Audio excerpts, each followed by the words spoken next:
3 days had passed since Caligulio and his staff were resurrected, and by now, they had regained most of their composure.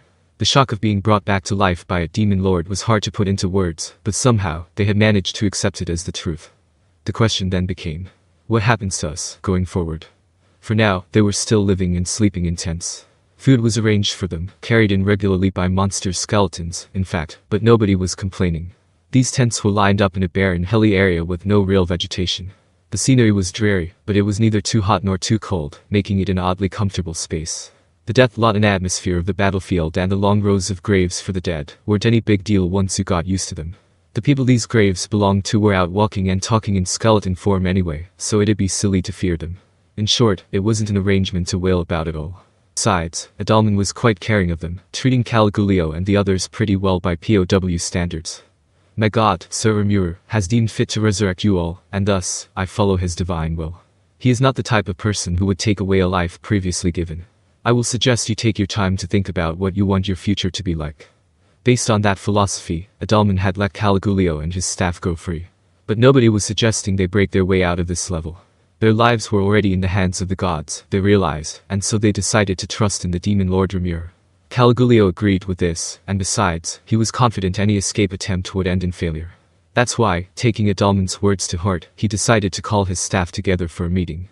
Alright, people. First off, allow me to apologize. My incompetence is what put you all in this situation, and for that, I am sincerely sorry. Caligulio looked at his assembled audience and bowed his head. Nobody there thought the apology was warranted. What are you saying, my lord? We are just as guilty as you for not stopping His Majesty. The staff nodded their agreement to the aide's statement. The senior officers, most notably Krishna also, agreed that Caligulio was far from the only culprit here. I am of the same opinion as everyone else. Thanks to our foolishness, we have incurred the wrath of God himself. And by God's mercy, we've been given the opportunity to atone for our sins. As he phrased it, the Empire's whole invasion was a sin, and Caligulio agreed with him. Thank you. Hearing that makes me feel a little more at peace with myself. And I swear to God that I will never forget this feeling. The moment he said the word God, the image of the demon Lord Rimuru flashed through his mind. Yes. As far as I'm concerned, Lord Rimuru may as well be my God. There was no place in the Empire for Caligulio to return to. If he did, he'd take the blame for the loss, and they'd skip the court-martial and jump right to his execution. He had no intention of shirking his responsibilities, but he thought it wrong to throw away the life granted by Rimuru for nothing. Well, I'll have time to weigh my options there. It was natural for Caligulio to think about putting his own problems off for later. His face was no longer that of a brute driven solely by self-preservation and greed. Now, let's get to the topic at hand. I've gathered you all here today because I want to build consensus on how we should move forward. Sir Adalmann has generously given me the freedom to consult with all of you in this meeting, so let's try to get some work done, so his kindness doesn't go to waste. Once Caligulio said this, the people present exchanged glances and began discussing matters among themselves. That would be unthinkable during a typical military meeting, but Caligulio welcomed it. He wanted honest, unadorned feedback from everyone. I would like to believe that he has no interest in executing us for no reason, as Sir Adalmann assures us. But we have to keep in mind that this doesn't mean we're forgiven. Given the way their lives were saved, their fates were all in the hands of the demon lord. They might have been granted a little freedom, but getting too selfish presented unknown risks. I imagine all of us in this tent would be executed if we came back. But even despite that, I want to make sure that the soldiers who fought so bravely for their country can get home safely. I'd like to appeal directly to Lord Rimuru and ask him for his favor here. Perhaps, but keep in mind, we are something akin to hostages right now, and we have no idea whether our nation will pay compensation or not. It's an authority issue. Then Major General Minutes, who had been silently listening to everyone's take so far, spoke up. It's not gonna happen. We've never even imagined ourselves as defeated. You know how consistently ruthless we've been in our dealings with hostile nations. The floor fell silent. The Empire had never accepted anything other than unconditional surrender in the past. It was arrogant of them, but given their constant streak of victories, they had a right to be arrogant. Major General Minutes is right. I wonder what His Majesty the Emperor will think about all this. I hate to say it, but I think our intelligence bureau was far too negligent. How many Demon Lord class freaks do they think Tempest even had? For an Imperial officer, this remark was wading into taboo territory. Hey, watch your mouth, you. I don't care what happens to the IAB at this point, but the ones you called freaks are the major leaders of this nation, you know. Sorry. Slip of the tongue. Free speech was welcome here, and there were no monsters in the tent. No one had seen Adalmann since yesterday. Caligulio assumed he was off attending to business somewhere. Lord Rimuru seems to be a generous leader to me, but I doubt he'll overlook any bad-mouthing of his staff. Remember that well, everyone, and keep an eye on what you say." Despite stating that, Caligulio agreed with his officer's first opinion. But then one audience member uttered something that threw cold water on Caligulio and his officers. "Are all of you idiots? Listen to me." The Ayyub was definitely aware of some intel, at least. Bernie, silent until now, suddenly let out that bombshell with a chuckle. "That's ridiculous. So why did they withhold accurate intelligence from His Majesty? They didn't betray us, did they?" The whole group was agitated. Only Minutes and Caligulio remained calm, and Minutes was the first to respond. "Your name was Bernie, right? The man on an undercover mission not even we were told about." "Right," Caligulio added. "Single digits like you probably would know some top secret information that we weren't aware of. So what was the Ayyub thinking, and what did they want us to do?" All eyes focused on Bernie after that question. Everybody on hand wanted to know. The Ayyub had sworn absolute loyalty to the Emperor. It was hard to believe that they would betray anyone, and that meant Emperor Ludor was in a position to anticipate this happening all along. Bernie snorted at the crowd as he looked around, giving Caligulio and the others sympathetic looks. Then, without hesitation, he dropped another bomb. "Well, it's exactly what you're all imagining. The Emperor knew everything. He was already taking your defeat into consideration. That's madness." "What do you mean by that? Are you saying His Majesty knew we'd be defeated, but sent the entire army over anyway?" "Impossible. That's far too much of an insult against the Emperor." The officers were all getting worked up. But someone began to have an inkling of what was going on. "I see. So we were just throwaway pawns the whole time." "No, that's not quite the right way to put it, Minutes. If I had to guess, His Majesty's purpose was..." "Keep your mouth shut, Caligulio. If someone needs to take the heat for leaking national-level secrets, let it be me, not you. Listen. All of us right now are dead, me included. And if we are, this won't count as betraying the Emperor anyway." Such was Bernie's resolve. He had lost the powers that promoted him to the single digits, even the ultimate force granted to him by the Emperor. Now it was time, as a leader, to show a new pathway for everyone. "Bernie. Sorry, Juru. But you know I'm never gonna be that loyal to His Majesty. I only served him for one reason, because I knew I could never beat him." That too, was Bernie telling the truth. Bernie, born in the United States of America 45 years ago, was once an average freedom-loving student. Somehow he wound up in this world instead, where Ghidorah discovered him. He was then taken in by Damrata, from whom he learned the art of fighting. This gave him confidence, and somewhere along the line, he became vain enough to think he was among the best in the world. But his confidence was shattered by a single woman serving at Emperor Ludor's side. A beautiful woman and also a truly monstrous creation. A lofty pinnacle that Bernie would never reach, even if he moved heaven and earth and went through thousands of reincarnations. It was hard to believe such a being even existed, but reality was all too cruel to him. The woman's name was Valgrand, one of the Empire's most closely guarded secrets, one that must never be spoken of to outsiders. One day, Bernie was escorted by Damrata to the Emperor's palace, a great honor that fueled his ambitions even further. As a lover of freedom, he detested the idea of an emperor who dominated every aspect of people's lives.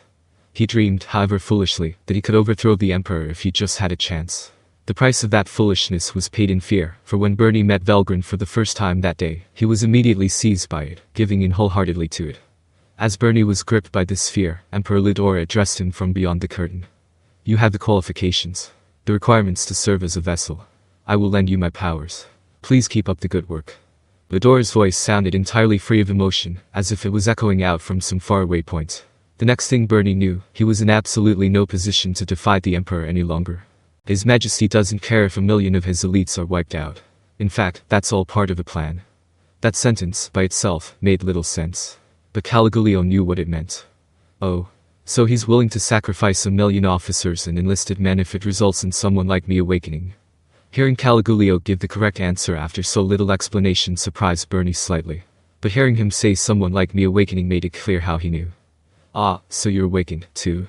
Then I think you probably understand it all." "Yes, you're right. His Majesty's goal is to build a collection of awakened people to serve as his pawns. If he can gain even one more of them, that's easily worth 1,000,000 casualties to him." This was a truth that not even the Empire's senior officers were aware of. From the very beginning, Emperor Ludor expected nothing from his military. The most important thing to him was how many awakened personnel he could collect. Quality over quantity sort of thing. So when we took on Valdor 3 centuries ago and failed. Minutes gave Bernie a sharp gaze as he asked the question. Bernie was aloof as always. "I don't know what happened back then, but if you think about it, doesn't it make sense to you? I can kill every man in this tent by myself. Or I could have, I mean. That's how vast the power gap was. I see. And that's why it was a given that we'd be defeated, then. The whole strategy was built on the assumption that we'd take horrific losses.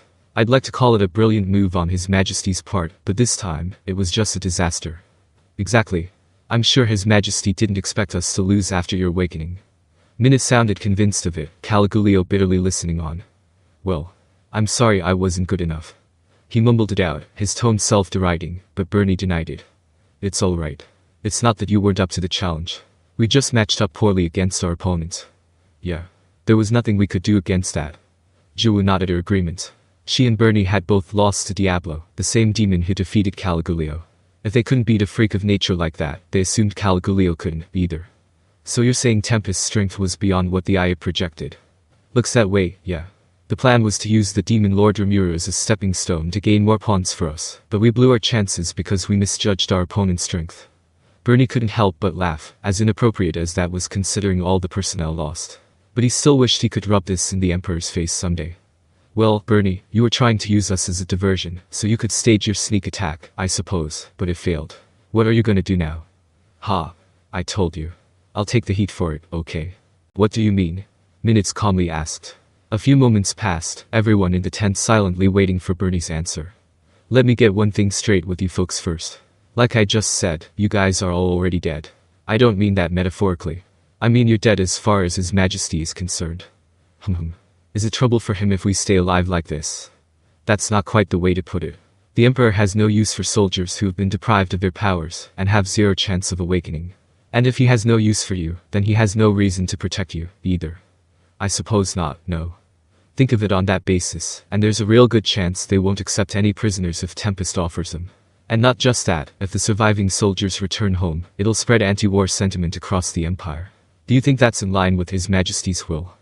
Doubtful. Minute sighed. Now he understood what Bernie wanted to say. And since we're no longer important to His Majesty, we're just a third wheel to the Ayab. You got it. And they'll seek out and deal with anyone who tries to return home. Definitely. And then they pin the blame on Tempest to stir up the anger and vengeance of their people, likely. Bernie was confident that's what the Ayab would do, and that was the story he was giving the tent now. But we're talking 700,000 people. It'd be impossible. The people who underwent enhancement surgery didn't lose that much power. If we fight back, we'd be fighting against our own side. Minutes raised a hand to quiet the startled officers. Do you have an idea of who might be capable of that? Most of the audience thought the idea was ridiculous. But Minutes remained cool-headed. Caligulio, remembering what happened when he was awakened, remained silent. With that kind of power, he concluded, it wasn't so impossible at all. Could the single digits do it? If that's a yes-no question, then the answer is yes. But that's just armchair theorizing. If a single person has absolute power, that's good for offense, but not for defense. If the enemy swarms you with huge numbers, then inevitably you'll have areas you can't fully defend. At the same time, it's also not a suitable approach if you're pursuing a fleeing enemy. If they scatter in all directions, you'll inevitably miss out on some. In this case, it'd be necessary for the Empire to take all of them out with no survivors whatsoever. Bernie didn't know anyone who'd be capable of that, with one exception. Now, common sense dictates that this is impossible, right? But it's not. The Empire's got an absolute freak of nature who can pull that off. Bernie recalled the figure in his mind. It made him shiver. The beauty and the horror could only be understood by those who have had an encounter. Bernie was one of them, and that fact made him very unhappy. Someone that makes a single digit like you quake in their boots. It appears that I'm gravely mistaken here. Minna sat back in his seat and looked up at the ceiling. Me too. I joined the military because I dreamed of ruling the world in the name of the Empire. But now everything was being decided in a place that had nothing to do with the military. These power struggles were being played by someone else, and there was no room for the non-awakened to butt in. Foolish of us, wasn't it? Yeah. What a farce. Caligulio and Minutes exchanged glances, both looking ready to cry. So do you see now? You understand the situation you're in. If you go back home, there'll be nothing but despair waiting for you. You gotta stay here as prisoners and just wait until the war's over. Sir Bernie, what are you going to do? I'm going back to the Empire. The war's not gonna end anytime soon at this rate, so Lord Rimuru is probably gonna try negotiating with the Empire. And he'll need a guide for that, won't he? And that guide would almost certainly be disappeared. The current powerless Bernie would absolutely be assassinated. But he was determined to do it. Now everyone was silent. Here and now, they understood all too well that the demon Lord Rimuru had an iron grip on all of their fates.